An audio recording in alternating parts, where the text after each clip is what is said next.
Welcome, guys, to Season 2 of RollingOver, where we are going to discuss our first episode of House on Poplar Court. Note for next episode coming up, all of you guys... leveled up. Leveled up. So there isn't really any leveling in this. Yeah, that's kind of where I was going with it. But I do need you guys to come up with another rumor that we will cover at the start of the next episode. I'm pretty sure I've been pushing rumors in this whole episode about AJ's like of men undressing. And like I said, it doesn't have to be anything crazy. I'm going to do something. I'm going to say that there's a hidden thing that with AJ that he wants to steal his Letterman's jacket. You have your own Letterman's jacket. Why do you want to steal mine? I'm not on the team. I'm not on any team. Oh, you're not? I thought you were on my team, baseball team. He just has friendly competition with you. In our physical education class, we have competition. Okay. And you always try and get me to play on the team, but I like smoking cigarettes instead. Okay. So cool, AJ. Mm. I mean, that could be a rumor, too, that you guys know AJ secretly wants to be a jock. Watch me undress. Watch men undress. What else do they do in the locker room? That's what they do in the locker room. So, They stare at each other. So yeah, how'd you guys feel about the mechanics? That's good. It was good. Yeah, it was good. I think I'll get more to the groove of it next time we play. I was having some really shitty rolls. Yeah, you were. Jeez. Yeah, That's something I'm trying to work on too, because like it even says like, so when you guys, even when you fail a roll, it's not like a complete failure kind of thing. Like you don't just like, well, nope, you don't do that. You fail forward. Yeah, there's always going to be a way to move forward from that failure type thing, and that's something I'm kind of working on, thinking of ways to where you still fail it, but it doesn't directly impede the flow of the narrative. Yeah. I mean, and we can also narrate how we fail it too. Yeah, that's something I got to get used to. I got to try and figure out a smooth transition to have you guys be more narrative on this stuff too. Yeah, it's something I want to.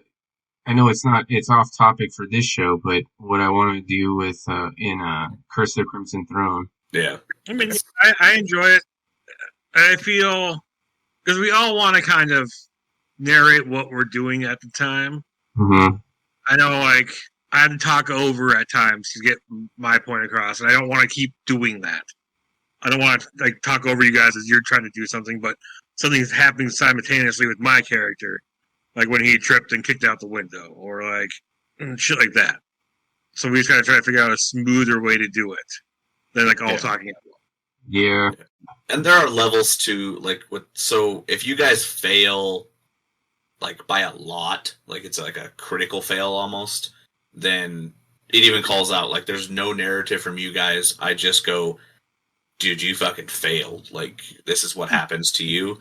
But, like, there's different levels to it where there's different amounts of narration for you guys and narration for me. Like, I'll say, like, this happened. And then you guys can kind of embellish from there on exactly how that happens and how you envision that happening.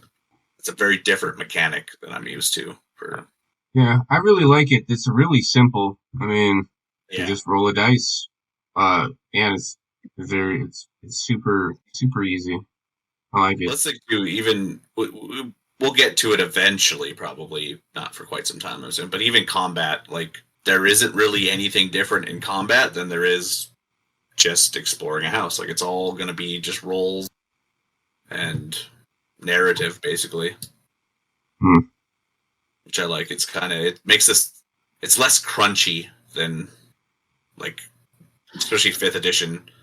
The combat is awesome in 5th edition, like D&D, don't get me wrong.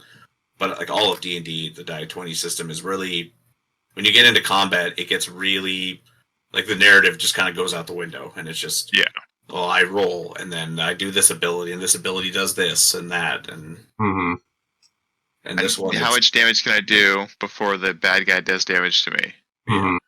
but yeah, like I said, like even like you guys getting hurt on the glass and stuff like that. There's no actual hit points in the game. Like Yeah, there wasn't. I was looking. I was like, nothing wait to a minute. track. Like you have cuts and scrapes, and they're gonna heal eventually, or they won't, or other things will happen. It's like the You're a kid. Goonies. It'll heal in a couple days. It does kind of make combat a little more interesting too, because there is a. I mean, if we get into like real actual combat, you guys fail a roll, you could die.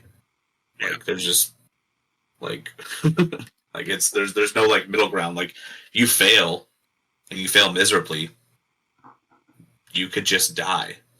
Oh, jeez. Because you guys are, I mean, you're just human. You're human, squishy. I might get stung by bees and just had anaphylactic shock and die. And just He die. can't see without his glasses. He needs his glasses. I'm just trying to throw as much pop culture references in as possible. That's my whole goal. No, that's great. Yeah. We expect nothing less. Nope. That's Casey. All right, For the anyone got reference, I'm anything just trying to find every possible way to get out of whatever we're doing. Just so you know. That's what AJ's there for. This one will be That's all I cool. got. Yeah, I guess that's it, right? Yeah, I better. I gotta get some paperwork done and stuff for tomorrow. Month end bullshit that I neglected to do yesterday because I was lazy. Yeah. Any other questions? Anything you want to comment on? Anything? No. That'll end roll top or no roll. What the fuck we call ourselves? Rollover. Rolling over. On kids. Thanks everyone for joining. Hopefully you guys enjoy next week's episode as we get further in the house. Yeah. Bye. Bye. Bye. Bye.